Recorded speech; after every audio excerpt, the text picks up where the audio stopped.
Empowerment is the authority to take decisions within one's area of operations without having to get approval from anyone else. So, what we find is that the employees are encouraged, they are not only given the authority, but they are also given the resources as well, so that they not only take the decisions, but they are also able to implement the decisions quickly. Empowerment means giving the employees the authority to make decisions, and secondly, providing them financial resources to implement these decisions. So, what are the basic elements of empowerment? It involves freedom to think and act independently, utilize the resources without seeking approval from someone else. You have full control over your area of operation, and the individual is able to take initiative and do things in the manner in which they would like. Now, you see, empowerment has a very tonic effect. It is very, very effective for the psychology of the employees. Once they are empowered to take decisions, they are willing to take responsibilities. It makes them feel better. It makes them feel more involved with the organization, and it pushes them to work harder. They feel like contributing and being an active member of the organization. Empowerment, in that case, would help the organization in many ways. It is vital to attract talent. It is vital to have a workforce with potential. But how is their potential realized? It is realized by allowing them to take decisions on their own. By giving empowerment, top employees will be attracted to the organization. People become invaluable assets. Empowering employees can be the key in turning an average employee into a better one, a better than average employee into an exceptional one. Empowered employees are usually happier, and therefore they are more likely to also stay in the organization. They are not likely to leave. Fully charged employees, they are self motivated. They take decisions on their own. See, in many organizations, like also in Google, you find that some part of the time is given to the employees, where they have the freedom to innovate, where they have the freedom to do something other than what they are doing in their routine work.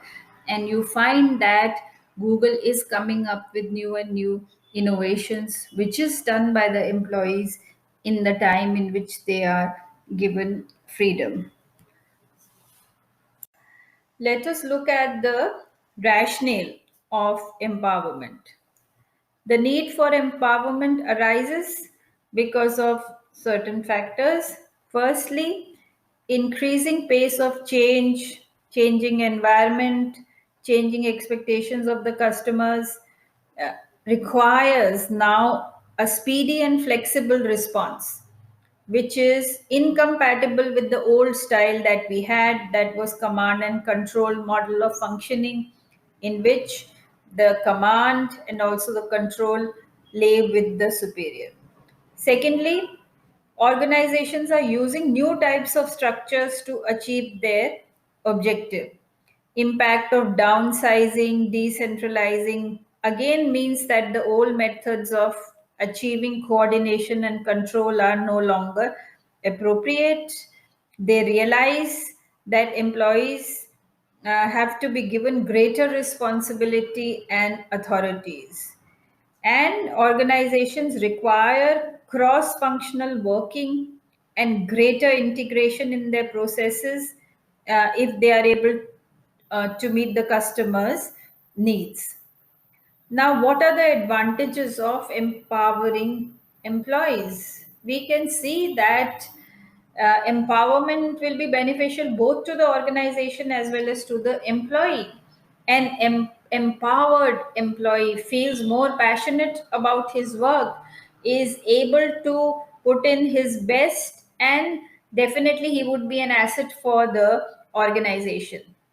An organization with empowered people will be able to reap a lot of benefits, such as everyone in the organization is valued and encouraged to make a personal contribution for the betterment of the company. Then empowerment also allows quick decision making. Rather than waiting for getting the orders from above, it is encouraging quick decision making by the employees. Empowerment creates a team of people who are loyal and committed to the organization, and it is also providing a work environment that will foster opportunities for employees for their own personal growth and development. And they also have a greater sense of achievement when and responsibility when they're taking the decisions themselves. Definitely they would be responsible for the decisions that they make. Empowerment allows and encourages people to take greater responsibility, and the organizations which are empowering organizations are able to reap all these benefits. So, when empowerment of employees is giving you so many benefits, yet what is the reason that we don't find it in practice? We don't find that every organization is empowering employees. So, let us look at some of the barriers to empowerment, which hinder the empowerment of employees in organizations. First, there is a lack of capability amongst the employees. This is the most important barrier to empowerment. Even though the organization would like to go in for empowering the employees, if people with right temperament and capabilities are not available, if enough people with suitable capabilities are not available, then the process of empowerment would be hindered. Secondly, we also find an unwillingness of superiors to delegate authority. In many organizations, superiors hesitate to delegate authority to their subordinates for a variety of reasons. They may not have enough confidence in the ability of the subordinate. They may fear exposure or criticism for the faulty work of subordinate, etc. So you see, the superior is not willing. He wants to do everything his way. He does not want to delegate responsibility because he does not feel confident enough that the person to whom he is delegating will be able to take the right decisions. Thirdly, static organizational culture. An organizational culture is largely created through the vision of senior managers and their leadership behavior. And if the philosophy of the senior manager is kind of authoritarian, then that is going to impede empowerment of employees. Because what will happen would be that the authority would tend to get centralized at the top, and all the decisions will be taken there. Only empowerment will not be possible. Lastly, we can also look at rigid controls in some organizations. Top managers of many organizations have negative assumptions about their employees, and they impose very rigid control methods. And if you have rigid control systems, this is going to reduce the employees to nothing but just doing the work that has been assigned to them in a monotonous work environment. Their own initiative would be largely curbed.